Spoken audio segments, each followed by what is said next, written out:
वक्रतुंड महाकाय सूर्यकोटि समप्रभ निर्विघ्नं कुरु मे देव सर्वकार्येषु सर्वदा। गुरुर्ब्रह्मा गुरुर्विष्णु गुरुर्देवो महेश्वर गुरुसाक्षात् परब्रह्म तस्मै श्री गुरवे नमः। मागच्या वेळेस आपण नामाबद्दल बरंच काही बघितलं होतं। नामसाधना ही सगळ्यात श्रेष्ठ साधना, कलियुगामधली सर्व साधनापेक्षा श्रेष्ठ साधना, यश देणारी आणि ईश्वराच्या प्राप्तीकरता अत्यंत सोपं साधन, सर्वच जीवांना, भक्तांना, साधकांना करता येईल असं सोपं साधन आहे। त्या सोप्या साधनामध्ये आपण बघितलं होतं चार वाणी, चार वाण्याच्या द्वारे तो जप व्हायला पाहिजे आणि वैखरी वाणी जी प्रथम वाणी आहे त्या वाणीने जास्तीत जास्त जप झाला पाहिजे।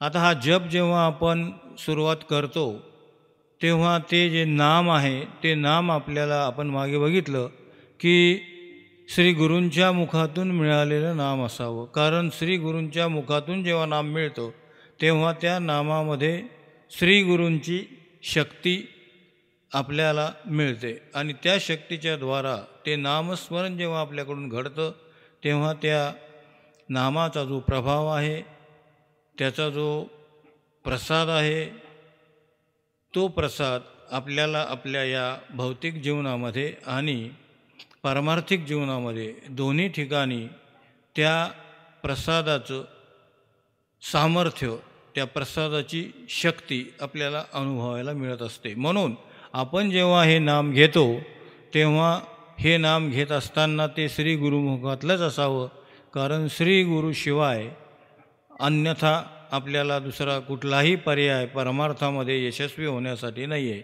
कारण गुरूंच्या मार्गदर्शनाने किंवा गुरूंच्या कृपा कटाक्षाने किंवा गुरूंच्या आशीर्वादामुळेच आपल्या आध्यात्मिक प्रगतीमध्ये आपण एकसारखं अग्रेसर होत असतो, पुढे पुढे आपला प्रवास सुरू होत असतो आणि असा पुढे पुढे प्रवास सुरू होत राहणं या नामाच्या बाबतीत अत्यंत महत्त्वाचं आहे। कारण कलियुगामध्ये प्रत्येक जीवाला वय जे आहे, आयुष्य जे आहे ते फार कमी आहे। आयुष्यमान कलियुगामध्ये जास्तीत जास्त कितीही चांगल्या पद्धतीनं मनुष्य वागणारा असला तरी 100च्या वर त्याला काही आयुष्य मिळत नाही। म्हणून या 70 ते 80 आयुष्यामध्ये, 70 ते 80 वर्षाच्या या आयुष्यामध्ये आपल्याला काय करायचं आहे, तर आपल्याला परमात्म्याच्या अत्यंत जवळ आणि अत्यंत लवकरात लवकर जायचं आहे। कारण परमात्म्याचा अनुभव हा येणं म्हणजेच मनुष्य जन्माची इति कर्तव्यता आहे आणि ही इति कर्तव्यता साधून घ्यायची असेल तर श्री गुरूंचं महत्त्व समजून घ्यायला पाहिजे। कारण श्री गुरु हे परमेश्वरापर्यंत आपल्याला नेत असतात। परमेश्वराची अनुभूती श्री गुरूंच्या मुखाने मिळालेल्या नामामुळेच होते, इतर साधनांनी होत नाही असं नाही, परंतु इतर साधनं कलियुगामध्ये आपल्याला करता येत नाही। एरवी तरी नामाचा जो हा प्रवास आहे, हा नामाचा प्रवास चार वाणीच्या द्वारेच होत असतो। आपण स्वतःहून केला तरी होतो किंवा त्याची माहिती सद्गुरूच्या मुखातून घेऊन जर त्याचे 4 टप्पे जर पाडले तर 3 महिन्याच्या एका टप्प्यामध्ये आपण त्या चारही वाणींचा चिंतनात्मक अभ्यास करू शकतो। तर पहिल्या 3 महिन्यामध्ये जेव्हा जर वैखरी वाणीचा आपला जप चालू असेल तर तो अत्यंत काळजीपूर्वक आणि खंड न पडता झाला पाहिजे। जास्तीत जास्त जप त्या 3 महिन्याच्या पिरियडमध्ये जर तो वैखरी वाणीने झाला असेल तर त्या नामाचा प्रवास हा पुढे मध्यमा वाणीमध्ये जात असतो। म्हणून नामाचा प्रवास अत्यंत महत्त्वाचा आहे आणि नामाचा प्रवास करत असताना ते नाम श्री गुरुमुखातलं जर असलं तर तो प्रवास आपला अत्यंत सुखकारक आणि काहीही त्रास न होता आणि मन प्रसन्नतेनं होत असतो. अशा या मन प्रसन्नतेनं होणाऱ्या या नामाच्या प्रवासासाठी एक छोटंसं चिंतन तुम्हाला नामाचा प्रवास काव्यात्मक दृष्टीने सांगतो. गुरूंचं महत्त्व सांगताना गुरूंच्या मुखातूनच नाम का मिळावं, तर यह तन विष की बेलड़ी गुरु अमृत की खान, शीश दिया जो गुरु मिले तो भी सस्ता जान. म्हणून श्री गुरुमुखातूनच नाम घ्यावं, श्री गुरु करावेत आणि त्यांच्या मुखातून आपण नामदीक्षा घ्यावी. आणि मग त्या नामाचा जो प्रवास सुरू होतो तो असा: सद्गुरु मुखे घ्यावा गुरु मंत्र, प्रथम जपावा वैखरीने गुरु मंत्र, होई चंचल मन तेने शांत, मग मनास लागतो नामाचा ध्यास.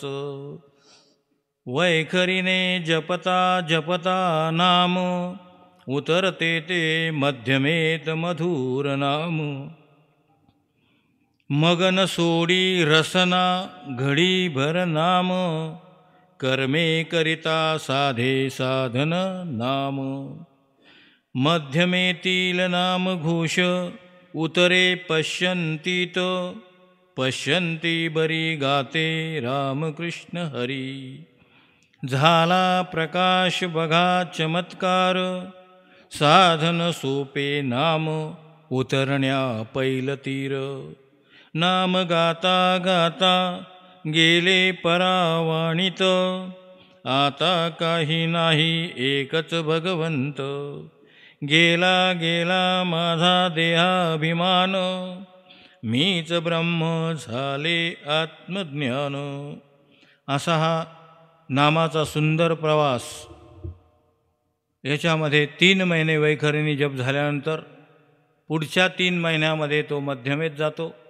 मध्यमेमधला जप जेव्हा आपण करतो तेव्हा तो काळजीपूर्वक झालेला असावा आणि प्रसन्नतेनं एकाग्रतेनं झालेला असावा. तेव्हा तो पुढच्या 3 महिन्यामध्ये पश्यंतीमध्ये जातो आणि पश्यंतीमधून पुढच्या 3 महिन्यामध्ये तो परावानीमध्ये प्रवेश करतो. आणि परावानीमध्ये जेव्हा त्याचा प्रवेश होतो तेव्हा परावानीतल्या प्रवेशातलं जे नाम आहे ते नाम आपल्याला आपण शांत चित्तानं नामस्मरण करण्याकरता बसलो असता 1 सेकंद किंवा 2 सेकंदाचा फक्त वेळ आणि आज्ञाचक्रामध्ये डोळे मिटलेल्या अवस्थेमध्ये बघून ध्यानस्थ होऊन अगदी 4 ते 5 सेकंदामध्ये परावानीशी आपला स्पर्श होतो. आणि परावानीची जी धून आहे त्याचा जो नाद आहे तो आपल्याला ऐकायला मिळतो. आणि त्या नादामध्ये आपण जे रामकृष्ण हरीचं नामस्मरण केलेलं असतं ते तिथे आपल्याला ऐकायला मिळतो. प्रत्येक श्वासाच्या स्पंदनाला ते ऐकायला मिळतो. रामकृष्ण हरी असा जप असेल तर ते असं ऐकायला आपोआप मिळतं. आणि या अवस्थेमध्ये हा जो जप सुरू होतो तर या अवस्थेमधला जप हा 1 नाम घेतलं तर त्याला 1000ची गिनती होते. म्हणजे कलियुगामध्ये आयुष्यमान कमी असल्यामुळं आपला 13 कोटीचा जप अत्यंत जलद गतीनं होऊ शकतो. आणि अत्यंत जलद गतीनं तो जेव्हा जप आपला 13 कोटीपर्यंत पोहोचतो तेव्हा आपल्याला त्या नामाची प्रचिती म्हणजेच ज्ञानाची प्रचिती म्हणजेच भगवंताची प्रचिती म्हणजेच आपल्याला स्वतःचा अनुभव मी कोण आहे हे कळायला लागतं. आणि जेव्हा ते नाम आपल्याला ऐकायला मिळतं परावानीमधलं तेव्हा ते परावानीतलं नाम आपल्याला जे प्रसाद देतं ते प्रासादिक वाणी आपली त्याच्यामुळे बनत असते. म्हणजे आपण जे बोलतो किंवा महात्मे लोक जेव्हा काही बोलून गेले किंवा बोलतात तर ते जे बोललेलं असतं ते प्रत्येक वाक्य शास्त्र बनतं. आणि त्या प्रत्येक वाक्यामधून जेव्हा आपल्याला प्रसादात्मक असा भगवंताच्या प्रचितीचा अनुभूतीचा एक अनुभव मिळतो. तो अनुभव हा न सांगण्यासारखा आहे. आणि एरवी तरी भगवंत हे स्वरूपाने किंवा नामाने जाणल्यानंतर त्याचं वाचेने आपण वर्णन करू शकत नाही. कारण वेदसुद्धा म्हणतात नेती नेती. म्हणून याचा अर्थ वेदांना ते माहीत नाही असं नाही आहे, पण त्याचं वर्णन करू शकत नाही.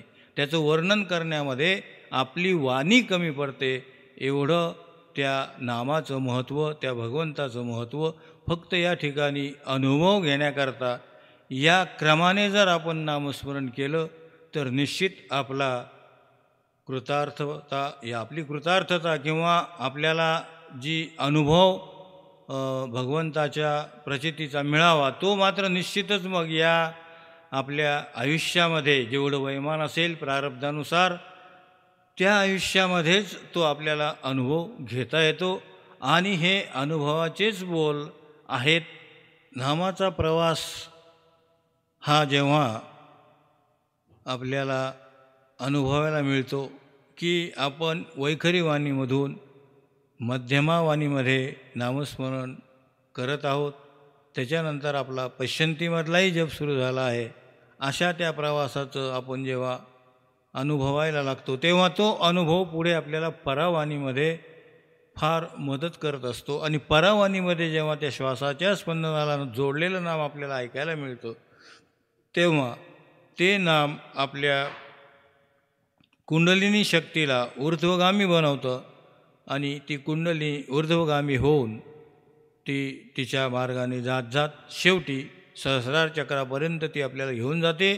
आणि त्या ठिकाणी ते नाम आपल्याला ज्या दैवताचं किंवा ज्या तुमच्या इष्टदेवतेचं तुम्ही जे नामस्मरण करता किंवा निष्काम भावनेने जर नाम असेल तर ते शिवस्वरूपामध्ये दर्शनसुद्धा मिळतं, प्रत्यक्ष बघायला मिळतं. म्हणजे आपलं आत्मस्वरूप हे शिवस्वरूपामध्ये आपल्याला बघायला मिळू शकतं. कारण जेव्हा नामस्मरण परावाणीतून होतं तेव्हा ते नाम एकाग्र चित्ताने घेत असताना कधीतरी असा अनुभव तुम्हाला येऊ शकतो. त्याची काळ वेळ ठरलेली नसते आणि ते किती वेळ दर्शन होईल हेही ठरलेलं नसतं, पण निश्चितच त्याची एक झलक आपल्याला आपल्या बंद डोळ्यांनी पाहायला मिळते. हे मात्र विशेष आहे, उघड्या डोळ्यांनी पाहायला मिळत नाही.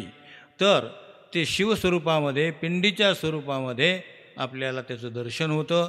आणि ते दर्शन होत असताना जो आनंद आहे तो आनंदसुद्धा वर्णन करता येत नाही. अनेक जसं नाम हे आपल्याला अनुभव देतं, परंतु त्या नामाचा अनुभव घेत असताना दर्शनशास्त्राच्या नुसार काही दर्शनाचे जे भाग पडलेले आहेत, नाद, बिंदू, कला आणि ज्योती. त्याच्यामध्ये नाद म्हणजे आपल्याला तो नामाचा भास होतो की माझं परावाणीमध्ये श्वासाच्या स्पंदनावर जप चालू आहे असा भास होतो, ते ऐकायला मिळतं.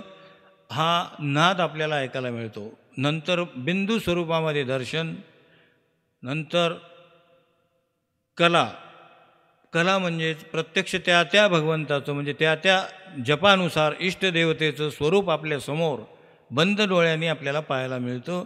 आणि नंतर ज्योती स्वरूपामध्ये प्रकाश स्वरूपामध्ये अनेक प्रकारचे प्रकाश आपल्याला पाहायला मिळतात.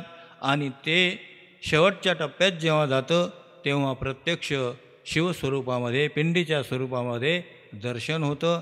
आणि आत्मस्वरूप त्या ठिकाणी तुमच्या नामचिंतनाप्रमाणे ज्या स्वरूपात तुम्हाला बघायला मिळेल त्या स्वरूपात ते बघायला मिळतं. ते बाहेर आलेलं दिसतं आणि ते जे चिन्ह आहे दिसणारं ते चिन्ह आपल्याला मग त्या शिवपिंडीमध्ये समाविष्ट झालेलं दिसतं.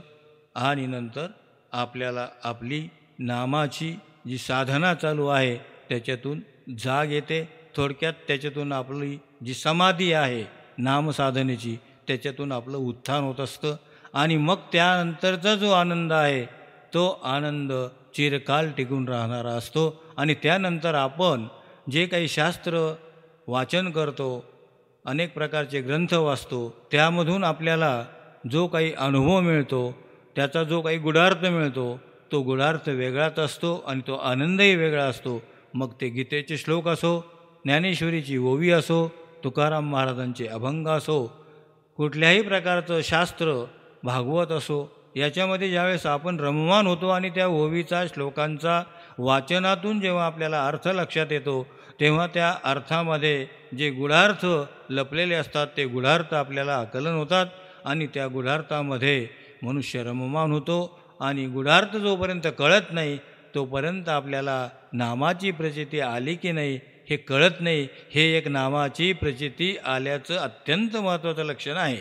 म्हणून आपण काय करायचं आहे, आता नामाचा प्रवास याच पद्धतीनं करायचा आहे. आपण या दुसऱ्या भागामध्ये नामप्रवास याच पद्धतीने करायचा हे बघितलं आहे.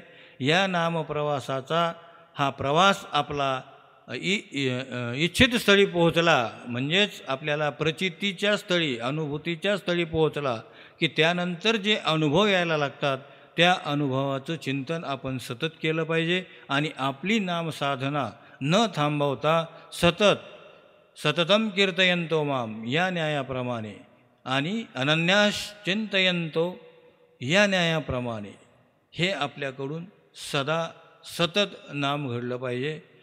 या नामामधली गोडी संत सांगतात त्याप्रमाणे, अमृताहुनी गोड नाम तुझे देवा. म्हणून या नामासाठी या नामाच्या प्रवासाच्या मदतीने किंवा याच मार्गाने नामस्मरण करावं.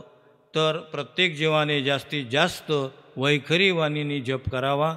आणि वैखरी वाणीचा जप हा नंतर मध्यमेत जात असतो, नंतर तो पश्चंतीमध्ये जातो आणि नंतर तो परावणीमध्ये जातच असतो.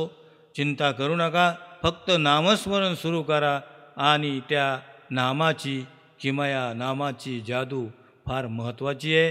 हे नामस्मरणच कलियुगामध्ये आपल्याला परावाणीतून जे नामस्मरण आहे ते नामच, ती नामसाधनाच आपल्याला ईश्वरापर्यंत पोचवते.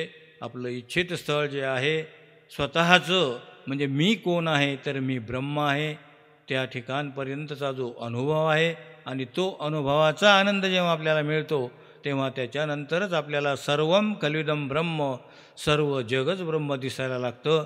जग नोहे अवघे जनार्दन या संताच्या उक्तीप्रमाणे जेव्हा आपल्याला हा एक लक्षणात्मक असा प्रचितीचा अनुभवाचा अनुभव घ्यायला मिळतो तेव्हा तो एक जनतेमध्ये आपण जेव्हा रममाण होतो तेव्हा तो एक आनंद अनिर्वचनीय आहे. तो आपण बोलू शकत नाही. फक्त त्या आनंदाला उपभोगता यावं म्हणून आपलं नामसाधन हे न खंड पडता अखंडितपणे चालू ठेवावं.